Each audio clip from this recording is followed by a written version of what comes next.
The Circuit of the Americas is a brutal 20-corner gauntlet that demands perfection. But in the spring of 2026, the heat shimmering off the Austin asphalt wasn't the only thing rising. Inside the Yamaha garage, the atmosphere was suffocating. Toprak Razgatlıoğlu, the man they call the Stoprak, the rider who redefined the limits of physics on two wheels, sat motionless on his stool. His eyes were fixed on the telemetry screens, but his mind was clearly elsewhere. Just minutes earlier, during free practice, the world had seen something rare, the most composed rider on the grid looking completely out of sync.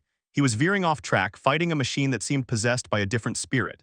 This was supposed to be the dawn of a new era, the debut of the Yamaha V4. It was the project meant to reclaim the throne from Ducati and KTM. Instead, it was turning into a high-speed nightmare. No one inside the paddock expected what would unfold next. The tension between a legendary rider's DNA and a manufacturer's radical gamble was about to reach a breaking point, and it would change everything for him, his team, and the entire 2026 season. For decades, Yamaha was the last bastion of the Inline-4 engine. It was their signature, a smooth, high-corner speed philosophy that turned riders like Valentino Rossi and Jorge Lorenzo into icons. While the rest of the grid transitioned to the raw, vertical power of the V4 configuration, Yamaha stayed true to its flow roots. But by the end of 2025, the gap had become an abyss. On the long straights of Mugello and Sepang, the Yamahas weren't just losing races, they were being humiliated. The decision was made: Yamaha would build a V4. It was a multi-million-dollar project revolution designed to match the explosive acceleration of the European manufacturers. But building a V4 isn't just about changing an engine, it's about changing the soul of the motorcycle. A V4 is narrower, allowing for different aerodynamics, but it's also inherently more violent in its power delivery. When Toprak Razgatlıoğlu signed on to lead this project, the hype was astronomical. Fans believed his aggressive style was the missing piece of the puzzle. But as the 2026 season touched down in Texas, a terrifying reality began to surface. The V4 didn't just bring more power, it brought a chaotic energy that threatened to neutralize Toprak's greatest weapons. "The potential is there," one lead engineer was overheard saying, "but the bike and the rider are currently speaking two different languages." Yet as the first sessions began, the paddock discovered that the language barrier was much deeper than anyone feared. To understand why Toprak was struggling at COTA, you have to understand the V4's brutal character. An inline-4 engine delivers power like a wave, progressive, predictable, and smooth. A V4 delivers it like a hammer. In Austin's slow-speed hairpins, the Yamaha V4 was behaving like a wild animal. Cameras caught Toprak exiting the triple right section of the track, and the bike was bucking beneath him. The stability that had been Yamaha's trademark for 30 years was gone. In its place was explosive power, but it was power that Toprak couldn't use. Every time he cracked the throttle, the rear tire fought for grip, forcing the electronics to intervene so aggressively that it killed his momentum. His body language said it all. Every time he returned to the pits, he wasn't looking at his lap times, he was shaking his head in disbelief. The Turkish sensation was being forced to ride with a point-and-squirt style, stopping the bike completely, turning it, and blasting out. It was the complete opposite of the high-speed, sweeping arcs that made him a world champion. The mechanics worked frantically, adjusting engine maps and throttle response, trying to tame the V4. But how do you tame a revolution without losing the very power you went looking for? The pressure was building and the cracks were starting to show. There is one area where Toprak Razgatlıoğlu has no equal: extreme braking. He is famous for his ability to stand the bike on its front wheel, a Stoppie, while decelerating from 200 miles per hour, entering a corner later than any human should be able to. But at COTA, his signature move was failing him. The V4 engine configuration fundamentally shifts the bike's weight distribution. Because the engine is positioned differently within the frame, the center of gravity moves. Under hard deceleration, the rear of the new Yamaha was becoming light in a dangerous way. It wasn't the controlled lift Toprak was used to.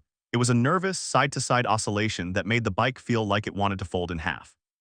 Several times during practice, the rear end shifted so violently that Toprak had to bail on the corner, running wide into the runoff areas. For a rider whose entire confidence is built on front-end feel, this was a catastrophic setback. If he couldn't trust the bike under braking, he couldn't overtake. And if he couldn't overtake, he was just another rider on the grid. Inside the garage, the paddock whispers began to turn into a roar.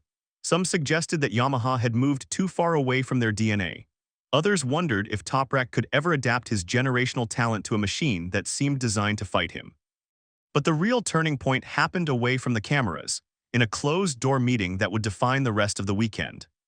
The Circuit of the Americas is widely considered the most physical track on the MotoGP calendar. It's a rhythmic, high-intensity sequence of turns that punishes a bike that doesn't handle perfectly. For Toprak and the V4, it was a torture test. Throughout the weekend, technical analysts noticed that Toprak was overriding. To compensate for the bike's lack of mid-corner stability, he was using his own physical strength to manhandle the machine into the apex. While his rivals like Pecco Bagnaia and Marc Marquez looked like they were dancing with their bikes, Toprak looked like he was in a wrestling match. The data coming back to the engineers was confusing. On the long back straight, the V4 was a rocket, climbing the speed traps and finally putting Yamaha on par with Ducati. But MotoGP races aren't won on the straights, they are won in the dirty areas, the transitions, the trail braking, and the edge grip. As the sun set on Friday, Toprak sat in the back of the transporter, his leathers half unzipped, looking exhausted.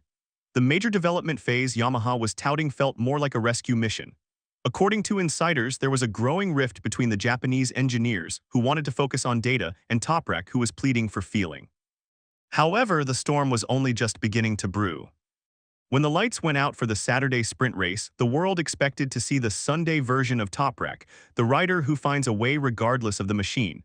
For the first 2 laps, it looked possible. He held his position, using his aggression to block the faster Ducatis. But then, the V4's flaws were exposed on a global stage. As the tires began to degrade, the brutal power delivery became unmanageable. Exiting the slow corners, Toprak's rear tire would spin, lighting up the traction control light and leaving him a sitting duck on the exit. One by one, the KTMs and Ducatis whistled past him as if he were standing still. It wasn't a lack of top speed, it was a lack of drive. The traction issues were so severe that Toprak was forced to back off the throttle just to keep the bike from high-siding. In a sport where losing 1/10 of a second is a disaster, Toprak was losing half a second per sector. He plummeted down the order, finishing in a position that would have been unthinkable a year prior. The silence in the Yamaha garage after the sprint was deafening. The revolution had arrived, but it had brought a collapse in performance that no one had budgeted for. "We have the power," Toprak told the media, his voice flat. "But right now, the power is our enemy."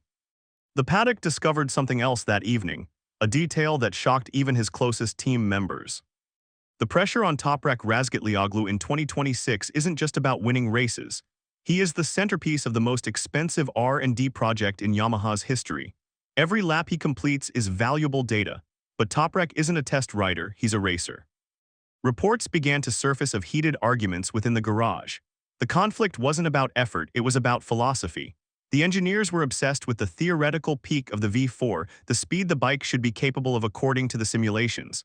Toprak was focused on the human element, the fact that he couldn't feel the limit of the tires. This is the hidden side of MotoGP automation and development.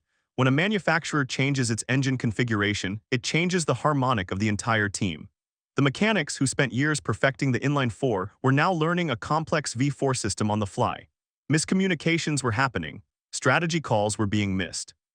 The fans, fueled by social media narratives, began to turn. Was Toprak washed? Had he made a mistake leaving his previous project for the Yamaha gamble? The psychological weight was visible in the way he walked through the paddock, shoulders hunched, eyes down. But amidst the turmoil, a rumor began to circulate. Yamaha was preparing a radical emergency spec part for the Sunday race, a last-ditch effort to save the American GP. As the 2026 Grand Prix of the Americas drew to a close, the rosy reality fans had hoped for was nowhere to be found. Toprak's performance was a gritty, painful display of damage control. He didn't win. He didn't even podium. He fought for every single point as if his life depended on it, finishing in a lonely, frustrated mid-pack position. In the post-race debrief, the mask finally slipped.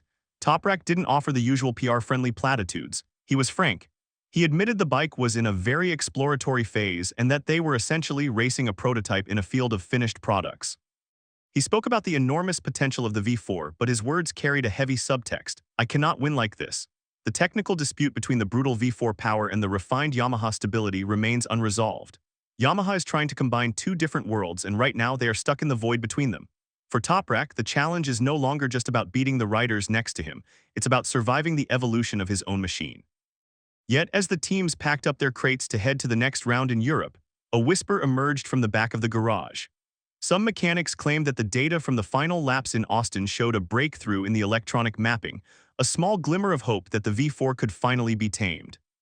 But was it a genuine discovery, or just a desperate narrative to keep the sponsors happy? The twist that followed in the flight back to Europe would change the championship narrative entirely. leaving the entire paddock wondering if the real storm was only just beginning to break.